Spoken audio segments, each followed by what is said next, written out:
जहां सबसे पहले बात होगी मध्य प्रदेश की, जहां मध्य प्रदेश की राजनीति का एपिसेंटर अब आदिवासी वर्ग है। इस विधानसभा चुनाव में भी अब खास असर इस वर्ग का दिखाई दे रहा है।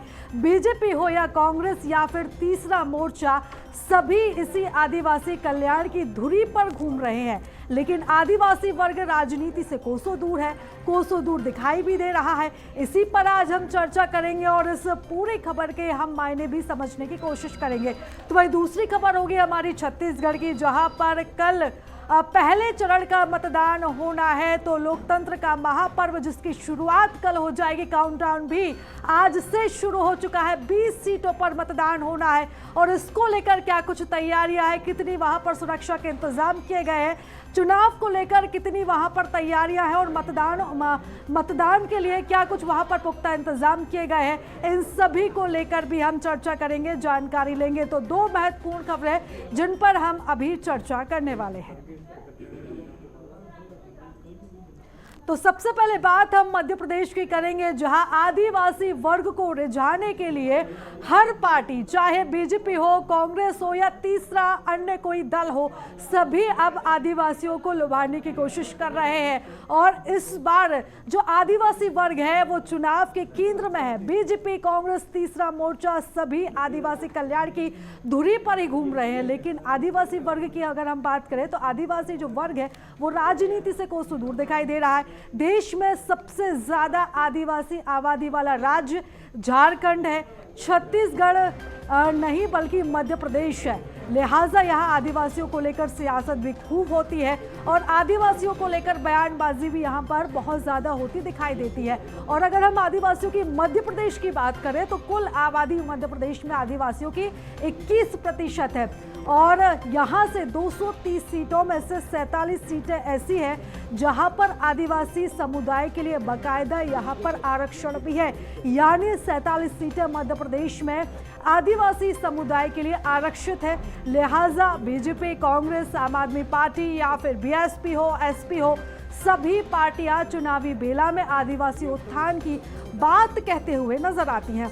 जय आदिवासी युवा संगठन जैसे आदिवासियों की राजनीति में सीधे दखल की वकालत करने वाले संगठन की मौजूदगी के बावजूद आदिवासी वर्ग का राजनीति की तरफ कोई खास रुझान नहीं देता है।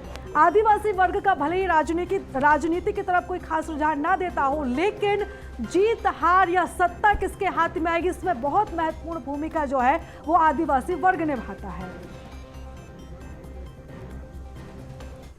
तो मध्य प्रदेश विधानसभा चुनाव के लिए नामांकन में 10 नामांकन वाली 29 सीटों में आदिवासी बाहुल्य सीटें अव्वल रही हैं। और अगर हम लगातार इन सीटों की बात करें तो 18 सीटें जो ऐसी हैं जो आरक्षित हैं और इनमें से 29 सीटों में आदिवासी बाहुल्य सीटें सबसे ज़्यादा अव्वल रही है। 29 में से 18 आदिवासी सीटों पर सबसे कम प्रत्याशियों ने नॉमिनेशन किया है, जिसमें बीजेपी, कांग्रेस समेत पार्टियों के जो आधिकारिक प्रत्याशी हैं वो भी शामिल हैं। इन 18 सीटों पर आदिवासी वर्ग की राजनीति में सीधे दखल की मांग उठने वाले जयस जैसे संगठन और आदिवासी सीएम की मांग उठाने वाले उमंग सिंघार जैसे नेता भी अब एक्टिव मोड पर है। लेकिन फिर भी चुनावी राजनीति पर आदिवासियों का एमपी में सबसे कम विश्वास दिखाई दे रहा है। तो हम आपको लगातार बता रहे हैं कि आदिवासी जो वर्ग है वो किस लिहाज से राजनीति के लिए महत्वपूर्ण है। आदिवासी वर्ग है वो भले ही राजनीति में इंटरेस्ट ना ले, लेकिन हर वर्ग की प्राथमिकता में अब आदिवासी वर्ग है।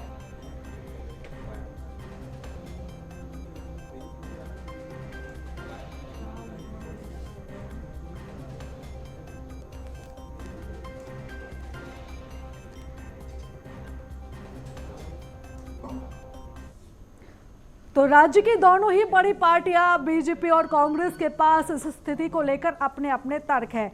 तो इधर बीजेपी प्रवक्ता पंकज चतुर्वेदी का कहना है कि जनजातीय क्षेत्र में किसी प्रकार की चुनावी साक्षरता की कमी नहीं है, बल्कि उस क्षेत्र का फैसला हो सकता है कि प्रतिस्पर्धा कम हो, पूरा आदिवासी समुदाय बीजेपी के विकास के पक्ष में वोट करेगा। तो वही दूसरी तरफ कांग्रेस भी कहाँ पीछे रहने वाली थी। कांग्रेस के प्रवक्ता का भी एक इधर बयान आया है के मिश्रा का यह कहना है कि आदिवासी मनोवैज्ञानिक तौर पर ज्यादा जागरूक होते हैं। इस बार आदिवासी ने तय किया है कि उन्हें ट्राइबल विरोधी सरकार का हिसाब करना है। जानते हैं कि हमारा जनजाति वर्ग मूलतः निश्चल, निष्कपट स्वभाव का व्यक्ति है, जिसके मन में, हृदय में निर्मलता है और ऐसे निर्मल प्रवृत्ति और स्वभाव के लोग सामान्य तौर पर राजनीति की गतिविधियों में कम भाग लेते हैं, इतना सा विषय है। पर जितनी सीटें मध्य प्रदेश में 47 सीटें आरक्षित हैं, तो वो सबके सब लोग उन राजनीतिक क्षेत्रों से प्रत्याशी के तौर पर हैं। हाँ, ये बात सत्य है कि अन्य क्षेत्रों की तुलना में वहाँ नामांकन कम हुए हैं, और जब नामांकन यानी आवेदन कम होंगे तो नाम वापसी भी तुलनात्मक रूप से कम हो जाएगी।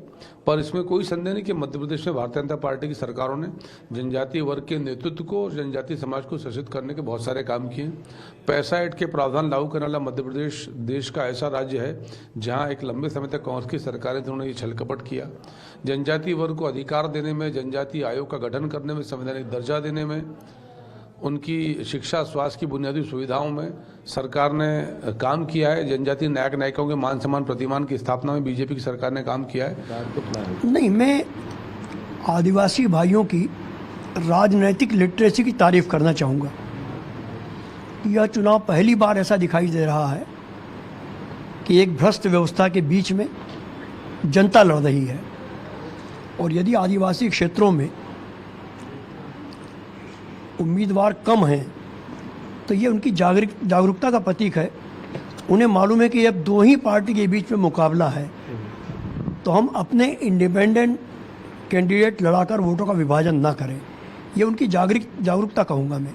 उन्हें बधाई भी देना चाहूँगा, क्योंकि जितना 18 सालों में हमारे आदिवासी भाइयों ने भोगा है, चाहे ज़मीन में गाड़कर उनकी हत्याओं से लेकर तो उन्हें कुचलकर मार डालने तक का, या गोलियों से मार डालने तक का मामला हो, अधिकांश में भारतीय जनता पार्टी के लोग ही आरोपियों के रूप में सामने आए हैं। तो वो सीधी तौर पर भारतीय जनता पार्टी को निपटाएंगे और हमें मदद करेंगे।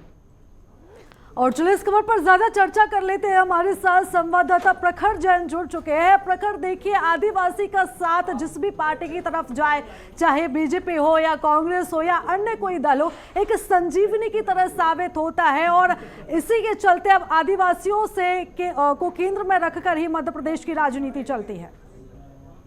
में दुर्गम और संवेदनशील मतदान केंद्र, इनमें कुल संख्या के मतदान के में सीटों का फायदा उस पार्टी को हमेशा से होता दिखाई दिया। अगर हम 2018 के चुनाव की भी बात करें तो कहीं ना कहीं आदिवासी वर्ग जो है वो कांग्रेस की तरफ झुकाव दिखाया था, बाद कांग्रेस सत्ता में आई थी। लेकिन अगर बात की जाए तो आदिवासी वर्ग की जो खुद राजनीतिक जो पिच है उस पर जो एंट्री की बात की जाए, उस पर साझेदारी की बात की जाए तो नए आंकड़े इस समय नॉमिनेशन वापसी के बाद जो सामने आए थे, उसके बाद चौंका देने वाले आंकड़े सामने आते हैं, जहां पर 47 आदिवासी आरक्षित सीटों में से 18 ऐसी सीटें। बिल्कुल प्रखर, मैं लौटूंगी आपकी तरफ और चर्चा को भी आगे बढ़ाऊंगी। फिलहाल आपका बहुत धन्यवाद, आप हमारे साथ बने रहिएगा।